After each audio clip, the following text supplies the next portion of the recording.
ಪ್ರತಿಷ್ಠೆಯ ಕದನ ಗೆಲ್ಲೋದಕ್ಕೆ ಮೂರು ಪಕ್ಷಗಳ ಪೈಪೋಟಿ ಹೇಗಿದೆ, ಮತಗಳ ಮೌಲ್ಯವನ್ನು ಹೇಗೆ ಪರಿಗಣಿಸಲಾಗುತ್ತೆ? ಆಗಲಿದ್ದಾರ ಡಿಕೆಶಿ ನೋಡೋಣ ಜಿದ್ದಾಜಿದ್ದು ನ್ಯೂಸ್ ಟಾಪ್ನಲ್ಲೇ. ಪ್ರತಿಷ್ಠೆಯ ಕದನ ಗೆಲ್ಲುವ ಸಲುವಾಗಿ ಮೂರು ಪಕ್ಷಗಳು ತನ್ನದೇ ಆದ ರಣತಂತ್ರವನ್ನ ರೂಪಿಸುತ್ತಿದೆ. ಬಿಜೆಪಿ, ಕಾಂಗ್ರೆಸ್, ಜೆಡಿಎಸ್ ಲೆಕ್ಕಾಚಾರದಲ್ಲಿ ತೊಡಗಿದೆ. ರಾಜ್ಯಸಭೆ, ವಿಧಾನಸಭೆ ಚುನಾವಣೆಯಲ್ಲಿ ಪ್ರಾಶಸ್ತ್ಯದ ಮತಕ್ಕೆ ಅವಕಾಶ ಇದೆ. ಒಬ್ಬ ಶಾಸಕ, ಇಬ್ಬರು ಅಭ್ಯರ್ಥಿಗಳಿಗೆ ಮತ ಚಲಾಯಿಸಲು ಆದ್ಯತೆ ನೀಡಲಾಗುತ್ತೆ. ಕಣದಲ್ಲಿರುವ ಓರ್ವ ಅಭ್ಯರ್ಥಿಗೆ ಮೊದಲ ಪ್ರಾಶಸ್ತ್ಯದ ಮತ ಹಾಕಬೇಕು. ಶಾಸಕರ 2 ಮತಗಳನ್ನ ಒಬ್ಬ ಅಭ್ಯರ್ಥಿಗೆ ಹಾಕಲು ಅವಕಾಶವಿಲ್ಲ. ಎರಡನೇ ಮತ ಮೊದಲು ಹಾಕಿದ ಅಭ್ಯರ್ಥಿ ಬಿಟ್ಟು ಉಳಿದವರಿಗೆ ಮತ ಹಾಕಬೇಕು. ರಾಜ್ಯಸಭೆ ಕಣದಲ್ಲಿರುವ ಉಳಿದ ಅಭ್ಯರ್ಥಿಗೆ ಮತ ಚಲಾಯಿಸಲು ಅವಕಾಶವಿರುತ್ತೆ. ಆಯಾ ಪಕ್ಷದ 2ನೇ ಅಭ್ಯರ್ಥಿಗೆ ಮತ ಚಲಾಯಿಸಲು ಅವಕಾಶವಿರುತ್ತೆ. ಕಾಂಗ್ರೆಸ್, ಬಿಜೆಪಿ 2ನೇ ಪ್ರಾಶಸ್ತ್ಯದ ಮತ ಚಲಾಯಿಸಲು ಅವಕಾಶ ಇರಲಿದೆ. ಆದರೆ ಜೆಡಿಎಸ್ ಮಾತ್ರ ಮೊದಲ ಪ್ರಾಶಸ್ತ್ಯದ ಮತ ಚಲಾಯಿಸಲು ಮಾತ್ರ ಅವಕಾಶ ಇರಲಿದೆ. ರಾಜ್ಯಸಭೆ ಚುನಾವಣೆ ವೇಳೆ ಮೊದಲ ಪ್ರಾಶಸ್ತ್ಯದಲ್ಲಿ ಮತ ಸಂಖ್ಯೆ ಪರಿಗಣಿಸಲಾಗುತ್ತದೆ. ಎರಡನೇ ಪ್ರಾಶಸ್ತ್ಯದಲ್ಲಿ ಮತಗಳ ಮೌಲ್ಯ ಪರಿಗಣಿಸಲಾಗುತ್ತದೆ. ಮೊದಲ ಪ್ರಾಶಸ್ತ್ಯದ ಮತ ಚಲಾಯಿಸಿದ ನಂತರ ಎರಡನೇ ಪ್ರಾಶಸ್ತ್ಯ ನೀಡಲಾಗುತ್ತೆ. ಆಗ ಉಳಿದ ಒಟ್ಟು ಸಿಂಧು ಮತಗಳ ಮೇಲೆ ಎರಡನೇ ಪ್ರಾಶಸ್ತ್ಯದ ಮತದ ಮೌಲ್ಯ ನಿರ್ಧಾರವಾಗಲಿದೆ. ಈ ಮೌಲ್ಯವೇ 4ನೇ ಅಭ್ಯರ್ಥಿಯ ಗೆಲುವಿನ ಕೋಟ ನಿರ್ಧಾರವಾಗಿರುತ್ತೆ. ರಾಜ್ಯಸಭೆಯ 4 ಸ್ಥಾನಗಳಿಗೆ ನಡೆಯುವ ಚುನಾವಣೆಗೆ ಕಣದಲ್ಲಿರೋ ಬಿಜೆಪಿ ಅಭ್ಯರ್ಥಿಗಳು ಶಾಸಕರಿಗೆ ಮನವಿ ಮಾಡಿದ್ದಾರೆ. ಬಿಎಲ್ಪಿ ಸಭೆಯಲ್ಲಿ ಅಭ್ಯರ್ಥಿಗಳಾದ ನಿರ್ಮಲಾ ಸೀತಾರಾಮನ್, ಜಗ್ಗೇಶ್, ಲೆಹರ್ ಸಿಂಗ್ ತಮಗೆ ಮತ ಹಾಕಬೇಕೆಂದು ಮನವಿ ಮಾಡಿದ್ರು. ಯಾವ ಅಭ್ಯರ್ಥಿಗೆ ಮತ ಹಾಕಬೇಕೆಂದು ಬೆಳಿಗ್ಗೆ ಸೂಚನೆಯನ್ನ ನೀಡಲಾಗುತ್ತೆ. ಈ ಬಗ್ಗೆ ಶಾಸಕರಿಗೆ ಉಸ್ತುವಾರಿ ಸಚಿವರು ತಿಳಿಸಲಿದ್ದಾರೆ. ಈಗಿನ ಲೆಕ್ಕಾಚಾರದ ಪ್ರಕಾರ ನಿರ್ಮಲಾ ಸೀತಾರಾಮನ್ಗೆ 46, ಜಗ್ಗೇಶ್ಗೆ 45, ಲೆಹರ್ ಸಿಂಗ್ಗೆ 31 ಪ್ರಥಮ ಪ್ರಾಶಸ್ತ್ಯದ ಮತಗಳು ಬರಲಿವೆ. ಪ್ರತಿಷ್ಠೆಯ ರಾಜ್ಯಸಭೆ ಚುನಾವಣೆ ಕಣದಲ್ಲಿ ಕಾಂಗ್ರೆಸ್ಗೆ ಅಡ್ಡ ಮತದಾನದ ಭೀತಿ ಶುರುವಾಗಿದೆ. ಹೀಗಾಗಿ ಇಂದು ಕೆಪಿಸಿಸಿ ಅಧ್ಯಕ್ಷ ಡಿಕೆ ಶಿವಕುಮಾರ್ ಪೋಲಿಂಗ್ ಏಜೆಂಟ್ ಆಗೋ ಸಾಧ್ಯತೆ ಇದೆ. ಪಕ್ಷದ ಶಾಸಕರು ಅಡ್ಡ ಮತದಾನ ಹಾಕದಂತೆ ತಡೆಯಲು ಡಿಕೆಶಿ ಈ ತಂತ್ರವನ್ನ ರೂಪಿಸಿದ್ದಾರೆ. ಈ ಹಿಂದೆಯೂ ಪೋಲಿಂಗ್ ಏಜೆಂಟ್ ಆಗಿ ಡಿಕೆಶಿ ಕಾರ್ಯ ನಿರ್ವಹಿಸಿದ್ರು.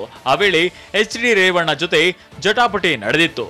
ಮತದಾನದ ವೇಳೆ ಏರುಪೇರಾದ್ರೆ ಮಾತನಾಡುವ ಸಾಮರ್ಥ್ಯ ರಿಟರ್ನಿಂಗ್ ಆಫೀಸರ್ ಜೊತೆ ಏರುದನಿಯಲ್ಲಿ ಡಿಕೆಶಿ ಮಾತನಾಡೋ ಸಾಧ್ಯತೆ ಇದೆ. ಹೀಗಾಗಿ ಇಂದು ಖುದ್ದು ಡಿಕೆ ಶಿವಕುಮಾರ್ ಕಣಕ್ಕೆ ಇಳಿಯಲಿದ್ದಾರೆ.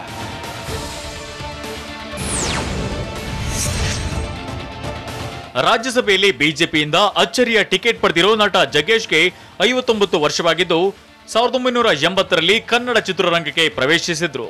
ಒಟ್ಟು 145 ಚಿತ್ರಗಳಲ್ಲಿ ನಟಿಸಿದ್ದು 29 ಚಿತ್ರಗಳನ್ನ ನಿರ್ಮಾಣ ಮಾಡಿದ್ದಾರೆ. ಒಂದು ಬಾರಿ ತುರುವೇಕೆರೆ ಕ್ಷೇತ್ರದಿಂದ ಕಾಂಗ್ರೆಸ್ ಶಾಸಕರಾಗಿದ್ರು.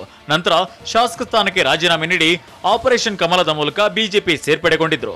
ಉಪಚುನಾವಣೆಯಲ್ಲಿ ಬಿಜೆಪಿ ಅಭ್ಯರ್ಥಿಯಾಗಿ ಸ್ಪರ್ಧಿಸಿ ಸೋಲೊಪ್ಪಿಕೊಂಡಿದ್ದು.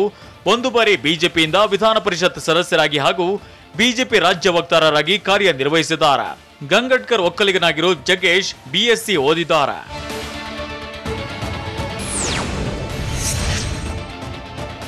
ಬಿಜೆಪಿಯಿಂದ ರಾಜ್ಯಸಭೆ ಅಖಾಡದಲ್ಲಿರೋ ನಿರ್ಮಲಾ ಸೀತಾರಾಮನ್ ಮೂಲತಃ ತಮಿಳುನಾಡಿನ ಮಧುರೈನವರು. ಎಂಎ, ಎಂಫಿಲ್ ವಿದ್ಯಾಭ್ಯಾಸ ಮಾಡಿದ್ದು 2006ರಲ್ಲಿ ಬಿಜೆಪಿ ಸೇರ್ಪಡೆಗೊಂಡಿದ್ರು. 2010 ಬಿಜೆಪಿ ವಕ್ತಾರಿಯಾಗಿ ನೇಮಕವಾದ ನಿರ್ಮಲಾ 2014ರಲ್ಲಿ ನರೇಂದ್ರ ಮೋದಿ ಸರ್ಕಾರದಲ್ಲಿ ಸಚಿವೆಯಾಗಿದ್ರು. 2014ರಲ್ಲಿ ಆಂಧ್ರಪ್ರದೇಶದಿಂದ ಮೊದಲ ಬಾರಿಗೆ ರಾಜ್ಯಸಭೆಗೆ ಆಯ್ಕೆಯಾಗಿದ್ದು 2016ರಲ್ಲಿ ಕರ್ನಾಟಕದಿಂದ ರಾಜ್ಯಸಭೆಗೆ ಆಯ್ಕೆಯಾಗಿದ್ದಾರೆ. ರಕ್ಷಣಾ ಸಚಿವೆಯಾಗಿ ನಂತರ ಆರ್ಥಿಕ ಮತ್ತು ಕಾರ್ಪೊರೇಟ್ ಅಫೇರ್ಸ್ ಸಚಿವೆಯಾಗಿ ಕಾರ್ಯನಿರ್ವಹಣೆಯನ್ನ ಮಾಡ್ತಿದ್ದು ಈವರೆಗೆ 4 ಕೇಂದ್ರ ಬಜೆಟ್ ಮಂಡನೆಯನ್ನ ಮಾಡಿದ್ದಾರೆ.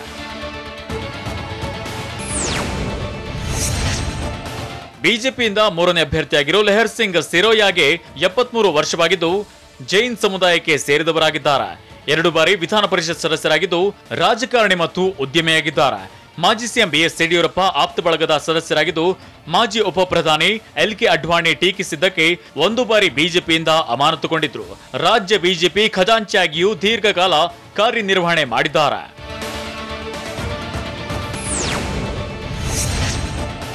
ರಾಜ್ಯಸಭಾ ಚುನಾವಣೆಗೆ ಜೆಡಿಎಸ್ನಿಂದ ಅಖಾಡದಲ್ಲಿರೋ ಡಿ ಕುಪೇಂದ್ರ ರೆಡ್ಡಿಗೆ 62 ವಯಸ್ಸಾಗಿದ್ದು 1 ಬಾರಿ ರಾಜ್ಯಸಭಾ ಸದಸ್ಯರಾಗಿ ಆಯ್ಕೆಯಾಗಿದ್ರು. ರಾಜಕಾರಣಿ ಮತ್ತು ವೃತ್ತಿಯಲ್ಲಿ ಉದ್ಯಮಿಯಾಗಿರೋ ಕುಪೇಂದ್ರ ರೆಡ್ಡಿ ಸೌಹಾರ್ದ ಕ್ರೆಡಿಟ್ ಕೋಆಪರೇಟಿವ್ ಬ್ಯಾಂಕ್ಗಳು ಮತ್ತು ಸಹಕಾರಿ ಬ್ಯಾಂಕ್ ಸದಸ್ಯರಾಗಿದ್ದಾರೆ. ಕಳೆದ 2 ದಶಕಗಳಿಂದ ರಾಜಕೀಯದಲ್ಲಿರುವ ಕುಪೇಂದ್ರ ರೆಡ್ಡಿ 2ನೇ ಬಾರಿಗೆ ಮತ್ತೆ ರಾಜ್ಯಸಭಾ ಚುನಾವಣೆಗೆ ಸ್ಪರ್ಧಿಸಿದ್ದಾರೆ.